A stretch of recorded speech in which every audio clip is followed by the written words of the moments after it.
안녕하세요. 한국후견협회 이사 곽정민입니다.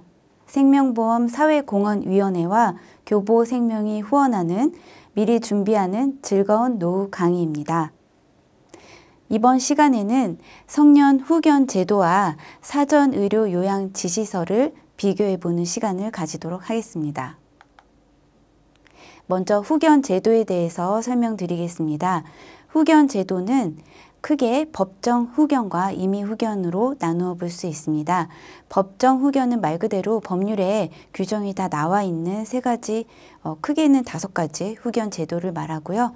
임의 후견은 법률에 나와 있는 게 아니라 당사자 사이에 자유로운 의사에 의해서 계약에 의해서 후견이 개시되는 것을 말합니다. 법정 후견은 다시 미성년에 대해서 이루어지는 미성년 후견과 성년자에 대해서 이루어지는 성년 후견으로 나누어 볼 수 있습니다. 성년 후견은 3가지로 살펴볼 수 있는데요.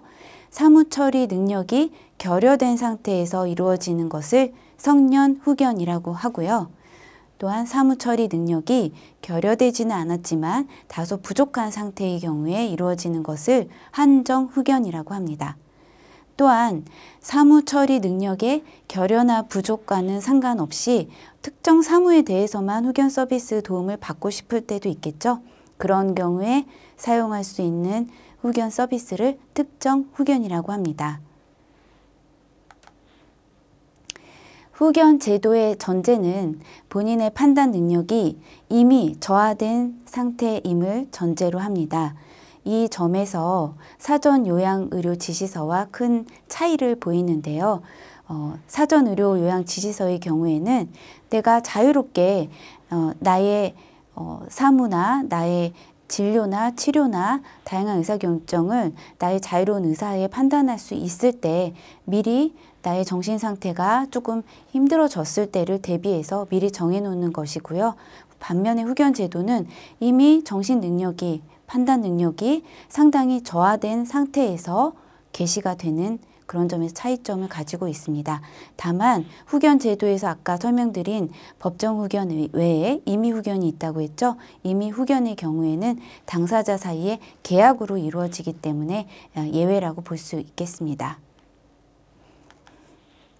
그러면 사전 의료 요양 지시서의 정의를 설명드리겠습니다.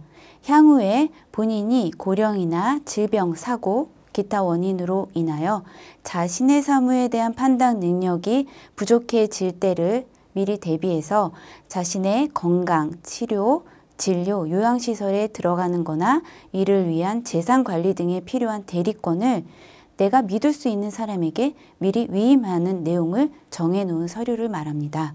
사전 의료 요양 지시서의 개념에 대해서 설명드리도록 하겠습니다. 2단계로 나누어 살펴볼 수 있는데요. 먼저 계약 체결 단계입니다.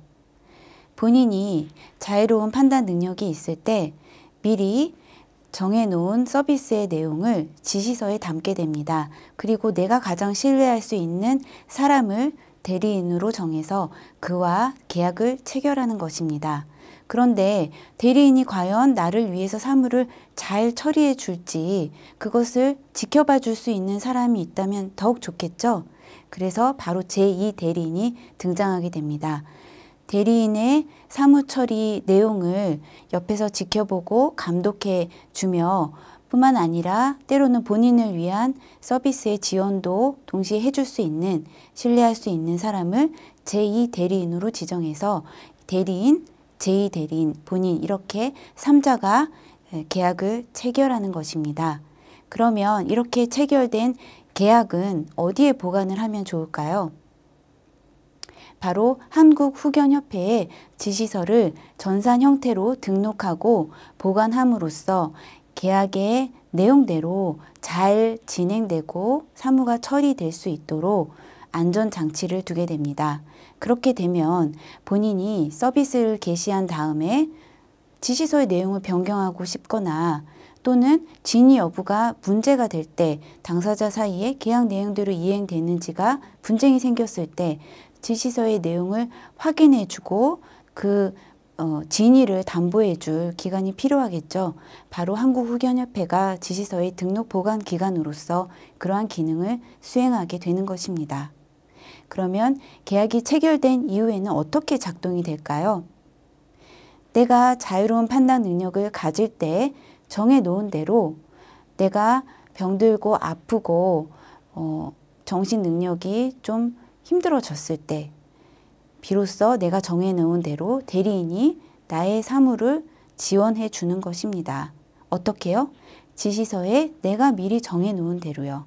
그러면 대리인이 사무를 잘 지원하고 있는지 감독해 주는 게 필요하겠죠.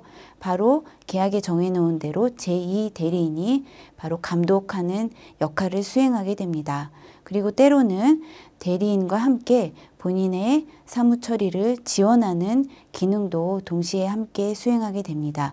본인으로서는 대리인의 도움을 받는 한편 대리인이 사무를 잘 지원하고 있는지 제2대리인이 감독해주고 또는 미리 정해놓은 계약의 내용대로 잘 진행되는지 거기에 대해서 한국후견협회가 담보를 해주고 이렇게 이중의 안전장치를 갖게 되는 것입니다. 그러면 지시서의 가장 큰 전제는 바로 본인의 판단 능력이 어느 정도 온전한 상태에서 이루어진다는 것을 알 수 있겠죠. 사실 이 부분이 가장 중요한 특징이자 또는 장점이기도 한데요.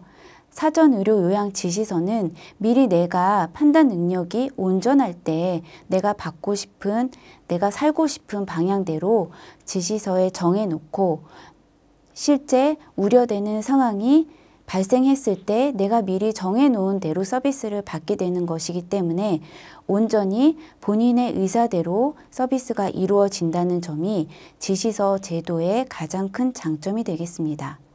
그러면 성년 후견 제도와 지시서를 한번 비교해 볼까요? 지시서는 판단 능력이 온전할 때 작성된다고 말씀드렸죠. 반면에 성년 후견 제도는 이미 본인의 판단 능력이 상실되었거나 또는 현저히 저하된 상태에서 비로소 개시됩니다.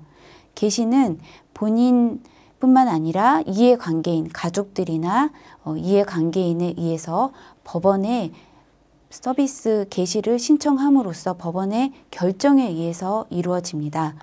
그렇기 때문에 성년 후견 제도는 법원이 모든 것을 결정하게 됩니다. 성년 후견 서비스가 개시된 이후에는 사실은 본인을 위한 서비스이지만 본인의 의사대로 된다는 보장은 없습니다. 다만 법원이 어떤 것이 본인을 위해서 가장 좋은 방안이겠는지를 고려해서 결정을 하지만 본인이 직접 결정하는 거와 견줄 바는 못 되겠죠. 반면에 지시서의 경우는 내가 미리 나의 의사대로 정해놓은 대로 지시서에 따른 서비스를 제공받게 되는 것을 가장 핵심으로 하기 때문에 나의 의사대로 모든 것을 결정할 수 있다는 장점을 가지고 있습니다. 또한 지시서의 경우에는 미리 내가 정신이 온전할 때 작성해 놓기 때문에 계약을 체결하는 데 드는 절차 비용 정도를 생각하시면 되는 반면에 성년 후견 제도의 경우에는 일단 법원에 의해서 모든 것이 결정되고 진행되고 그렇기 때문에 이해관계인들이 많습니다. 그렇기 때문에 절차에 따른 이 비용이 아무래도 지시서에 비해서는 상당히 많은 금액이 지출된다는 차이점을 말씀드릴 수 있겠습니다. 안전장치 측면에서 한번 비교를 해볼까요? 안전장치로서 성년 후견 제도 경우에는 법원에 의해서 절차가 진행된다고 말씀드렸죠. 그렇기 때문에 법원이 일단 후견적인 입장에서 과연 본인을 위한 서비스가 잘 제공되고 있는지를 감독하게 됩니다. 또한 후견인이 본인을 위해서 잘 후견 서비스를 제공하고 있는지를 법원이 선임한 후견 감독인이 또한 감독을 하게 됩니다. 그렇기 때문에 후견 서비스에 대한 안전장치로서는 법원과 후견 감독인을 들 수 있겠습니다. 반면에 지시서의 경우에는 아까 우리가 그림을 통해서 살펴본 것 기억나시죠? 대리인이 잘 사무를 처리하고 있는지를 제2 대리인을 통해서 감독하고 또는 필요한 경우에는 지원도 하게 되고요. 뿐만 아니라 지시서의 내용을 등록하고 보관하고 그 이후에 필요할 때마다 후견협회를 통해서 진위 여부를 확인하거나 변경하는 다양한 서비스를 제공받을 수 있기 때문에 지시서의 안전장치는 제2 대리인과 후견협회를 말씀드릴 수 있겠습니다. 감사합니다.